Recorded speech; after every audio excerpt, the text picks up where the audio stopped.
TitleMatchNetwork.com. Today we're joined by the true extreme icon of professional wrestling, the Sandman, for his third installment of the Art Video Shoot Interview series. Welcome back. Is it my third? This is your third I don't one. remember the first one. That was a long time ago, actually. I think it was like... Laying on your couch, drinking a beer in that old office. Exactly. It was like 98 maybe. Maybe actually earlier than that. That was like 5 lifetimes ago. So how have you been? Tired.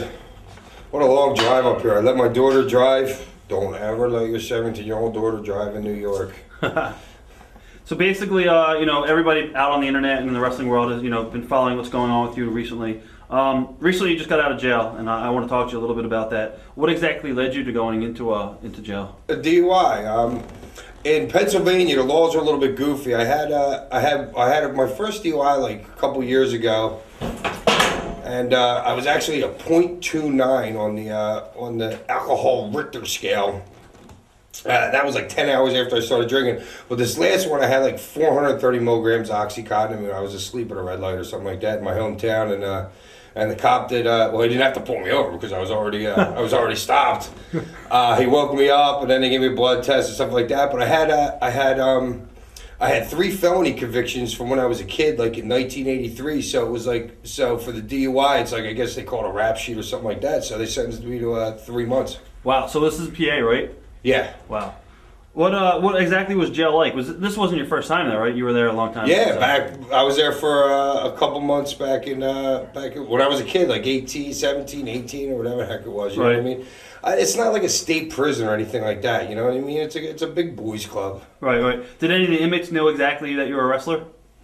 All of them did. I mean, if you look at any of our crowds is like, you might as well just empty prisons and bring them to our audience. I mean, every single one of them looks like the people in the front row. How did they treat you? Like everybody else, you're an inmate, It don't matter who the hell you are. Was this a maximum security prison, or is it like minimum security. Oh, okay. No, I wasn't behind bars or anything like that. I was out cutting grass every day, painting the wardens when they got a new warden in there. So I pretty much had a run of the prison, which helped me out. Being a Sandman helped me out with a lot of the guards and stuff like that. Helped me out getting one of the top jobs in the prison and stuff like that. So you're never really locked up. You're outside. You're just doing stuff all day.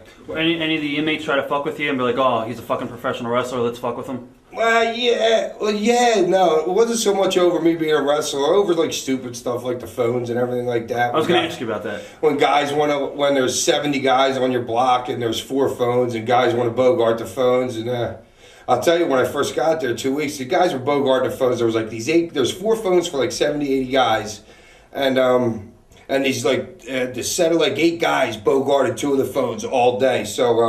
So I put up with that for about 2 weeks, smacked one of the guys around. Next thing you know, they voted me the block president or something like that. So I was in charge like maybe 170 people then. So I smacked one of those guys around, and then I made a phone list and stuff like that. So that's how I got everybody else's respect by letting them get phone time. You know what I mean? Because those 8 guys were bogarting it. So then I was just like, if anybody needed anything, they had to come to me. Now, I know Dreamer told me you called him a couple times from a cell phone and stuff like that. How'd you get a cell phone in there? There's ways to get everything you want. That's great. What about drinking and being in jail? How did that work out for you? There's more drugs in jail than there are on the damn street. You can do whatever you want, but I've been straight now since March, April 13th. Oh, when did you get out exactly? I mean, October 26th. Okay, so they don't actually drug test you or anything while you're in there, or?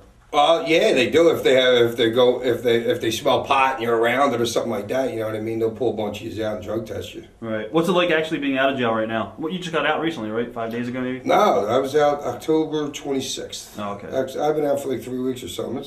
Nothing changes. You know what I mean? It's only a couple months, you know what I mean? It's not like it did like a 15-year bid or something, you know? Right. And there's like flying cars and everything, you know? It's like the Jetsons out here now. How was your family with They were fine. The prison was only a couple miles from my house, you know, like 10 minutes from my house, so they could see me whenever they wanted. Weird question, but you ever think you'll go back to jail? Hopefully not, or what? The only reason that I would go back to jail is if I get behind the wheel again right now for the next like 6 months. I think they have my license. That's why my 17-year-old daughter was driving in New York. Huh. 2 hours with her behind the wheel is murder. So you don't have a license right now, right? Exactly. Right. How has jail affected your life personally? Yeah, nothing's really changed. You know what I mean? When you live on top of the world, like being in WCW and at the height of ECW and stuff like that, you kind of you kind of forget about like what like regular life is like, and then when you get a lot of retrospect time in prison, you know what I mean, to think about the things that you've done, the things that you're going to do. So you think about a lot of things and like things that are going to change your life, but I'm really not back into the swing of things much. Like tonight will be my first wrestling event since I've been out. So so I really have just been staying home with my family for the last couple of weeks, but I haven't really been back into life yet, so I can't like practice anything that I thought about. You have no TV in there, right? Or did you have TV? Yeah. Did you follow the business when you're in jail, or? I don't follow the business when I'm out of jail. There you go. As far as, I guess, your wrestling career, do you think this is going to take an effect on your wrestling career, or you think this is a... Well, you know what? I only wrestled maybe 3 or 4 times, like from last like October, November until like up until now. I've only wrestled like 4 times, even before I went in jail. Like the last 6 months, I'd only wrestled a couple times, so I was pretty much phasing the wrestling out of my career. I want to get back in the ring and see how it feels right now to decide if I want to go back out to Utah. And we sold the construction company that we started out there in '96 for $1.4 million about 13, 14 months ago. And my partner out there is thinking about starting another one. So I could go to my house in Florida. I go to my house in Salt Lake. I really don't know what I'm going to do right now. We're going to take it one match at a time. Right. Now, after jail, did they put you in some kind of like treatment program or anything like that? And if they did, do you think you'll be able to? No, because well, your treatment program in jail, they figure supposedly there's no drugs there, so you're not going to do any drugs or anything like that. But that would have to be stipulated by a judge. Are they that naive to the system to think that there's no drugs, or they just don't give a shit? They're just putting you in jail. It's like a business in a way. It's a total business. It's not run by the county. It was run by George Wackenhut or something like that. It's a private business, man. Right. It's a moneymaker. If somebody came up to you off the street and be like Sandman, or they called you hack and they tried to talk to you, person to person, or a family member said, "Look, man, you got a drinking problem. You need to calm down."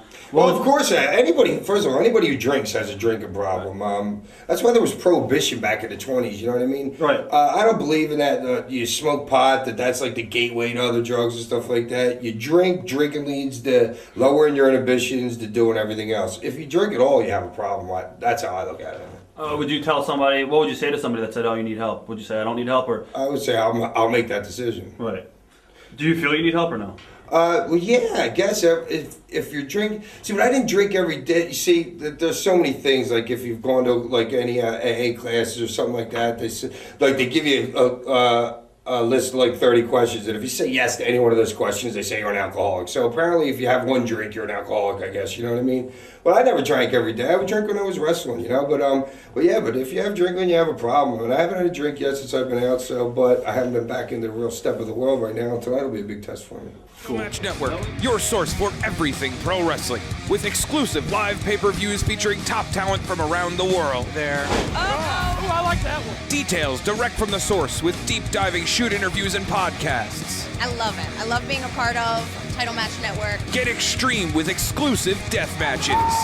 I threw the door! And of course, the best selection in women's wrestling available. Oh! What's gonna happen? With thousands of clips featured on Title Match Network's YouTube channel with over 2.3 million subscribers. Oh! All at the tips of your fingers. Every style available 24/7 on demand. Visit TitleMatchNetwork.com to sign up today and start watching instantly. Watch thousands of exclusive shoot interviews right now on TitleMatchNetwork.com. TitleMatchNetwork.com